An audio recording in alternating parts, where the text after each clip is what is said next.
Bonjour petit astronaute. Aujourd'hui, tu vas écouter Calypso et la boîte à étoiles, épisode 2. Cette fameuse boîte à étoiles ressemble d'ailleurs à celle de Yoto. Elle est cubique, contient 2 petites molettes et fonctionne en y insérant quelque chose. C'est d'ailleurs ce que cherche à découvrir Calypso. Mais surtout, cette boîte à étoiles regorge de possibilités, tout comme l'enceinte Yoto. C'est bien plus qu'une boîte à histoire. Alors amuse-toi à découvrir toutes les facettes de ton enceinte. Et tu verras que tu peux y insérer des cartes pour écouter des histoires, des comptines ou encore découvrir de nouveaux mots. Tu peux aussi utiliser ton enceinte Yoto en guise de radio, de veilleuse ou d'horloge. Utiliser les molettes pour augmenter ou baisser le son, changer de chapitre ou encore faire apparaître de petits pictogrammes selon ce que tu écoutes.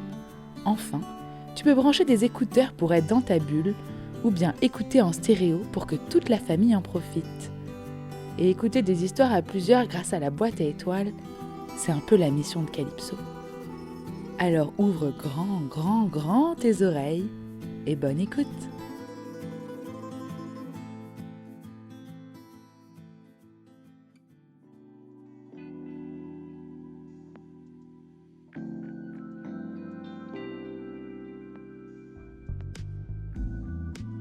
Calypso écoute les étoiles qui s'allument une à une au-dessus de la planète Cascara. Elle sent la magie de l'espace qui l'appelle et les astres mystérieux de sa galaxie qui tracent leur chemin dans le ciel.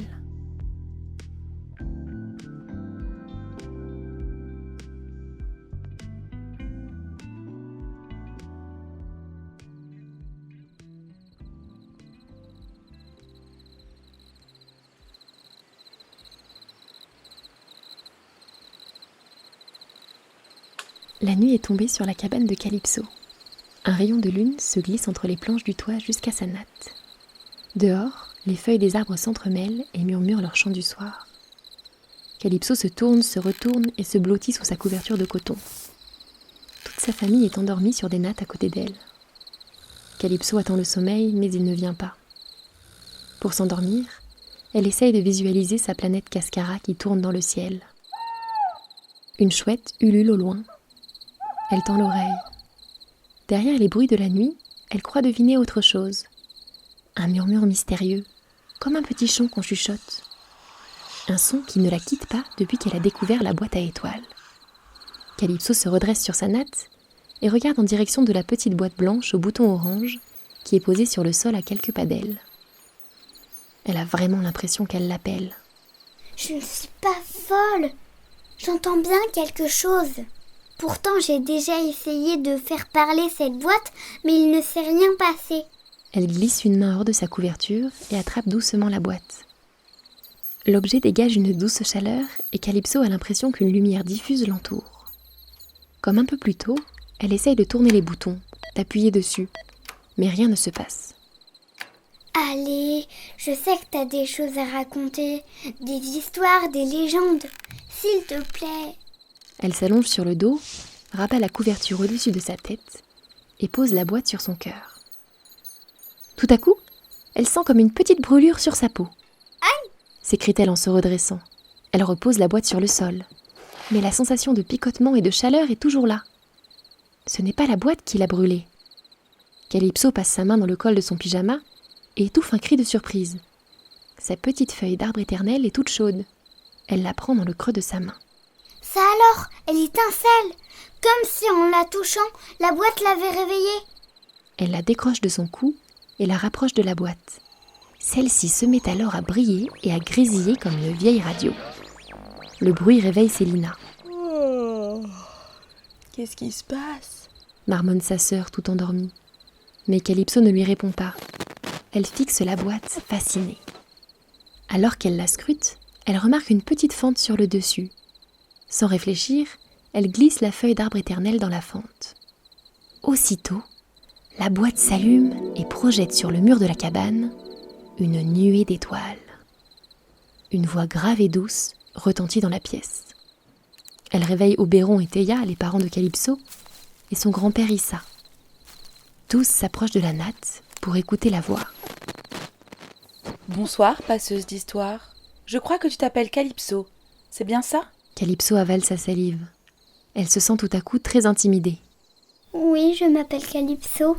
Et toi ? J'ai autant de noms qu'il y a d'étoiles. Mais si tu veux, ce soir, tu peux m'appeler Adriel. Mais c'était le nom de ma grand-mère. Je sais. Et je sais aussi que c'est elle qui t'a offert cette feuille d'arbre éternel que tu portes autour du cou. Tout comme toi, elle était passeuse d'histoire. Et cette feuille qu'elle t'a léguée est beaucoup plus qu'un porte-bonheur. Calypso sent sa gorge se serrer et les larmes monter dans ses yeux. Sa grand-mère lui manque tous les jours. Et ce soir, elle a un peu l'impression qu'elle se trouve en leur compagnie. Elle ferme les poings et ravale ses larmes. Je comprends ta tristesse. Elle est précieuse, car elle te relie à ta grand-mère. Ne cherche pas à la cacher ou à la faire taire. C'est ta plus grande force, car elle prouve que ton cœur est grand, Calypso. Les larmes roulent sur les joues de Calypso. Célina se rapproche et prend la main de sa sœur dans la sienne. Bonsoir, Célina.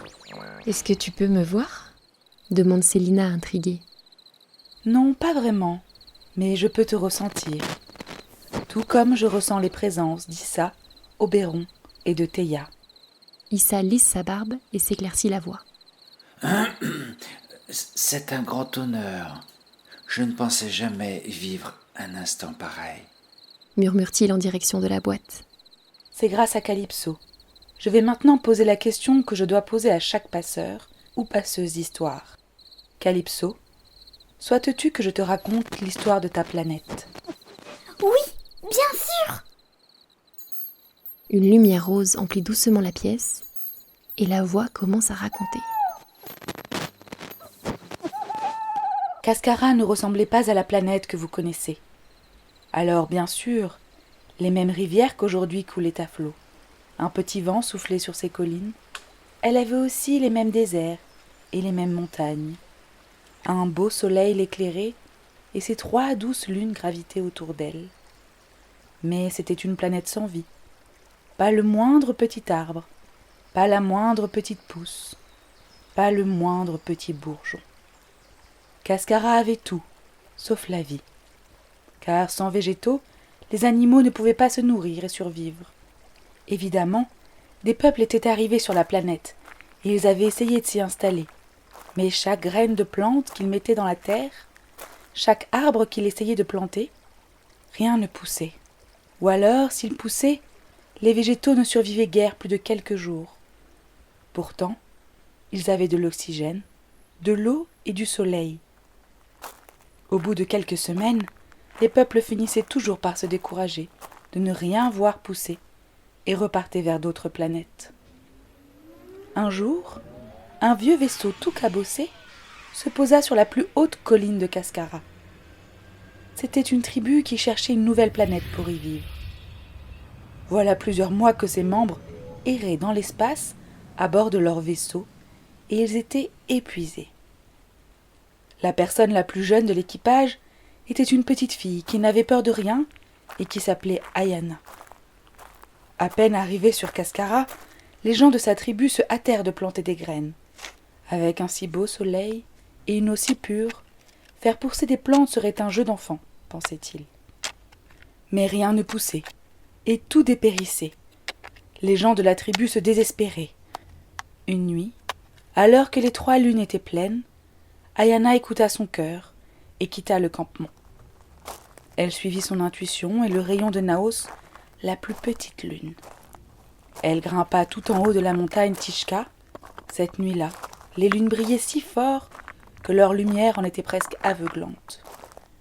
Leurs rayons se superposaient et formaient comme un puits de lumière au sommet de la montagne.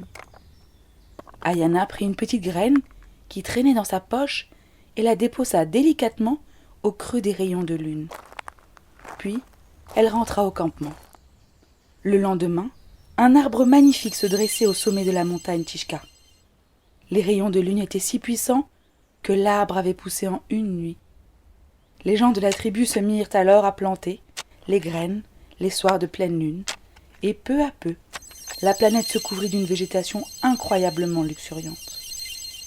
Des animaux qui avaient dorénavant de quoi se nourrir s'installèrent dans les forêts, et de nouvelles espèces apparurent. Et c'est ainsi que Cascara devint la planète des arbres, et votre peuple, le peuple des arbres. La voix de la boîte s'éteint. Calypso secoue la tête. Elle a l'impression de sortir d'un rêve. C'est comme si l'histoire que la boîte vient de lui raconter était en elle depuis toujours et qu'elle remontait doucement à la surface. Merci Adriel de nous avoir transmis cette histoire. De rien. J'ai été créée pour ça. J'ai juste une petite question. D'où venait la tribu d'Ayana, celle qui s'est installée sur la planète, le peuple des arbres? Je ne peux pas répondre à ta question. Pourquoi? L'histoire de ton peuple et de ses origines est mêlée à celle d'autres peuples. Je ne peux pas te la raconter à toi seul. Mais ces autres peuples, ils vivent sur d'autres planètes? Oui, et tout comme le tien, eux aussi ont perdu leurs histoires. Calypso, ce n'est pas un hasard si j'ai atterri sur ta planète, sous tes yeux hier soir. Je dois rendre leurs histoires à tous les peuples de cette galaxie, et j'ai besoin de ton aide. Calypso a la tête qui tourne. Elle lève les yeux vers le ciel. Elle sait qu'elle va bientôt partir pour un grand voyage interstellaire. Et l'espace qui s'ouvre devant elle la pétrifie.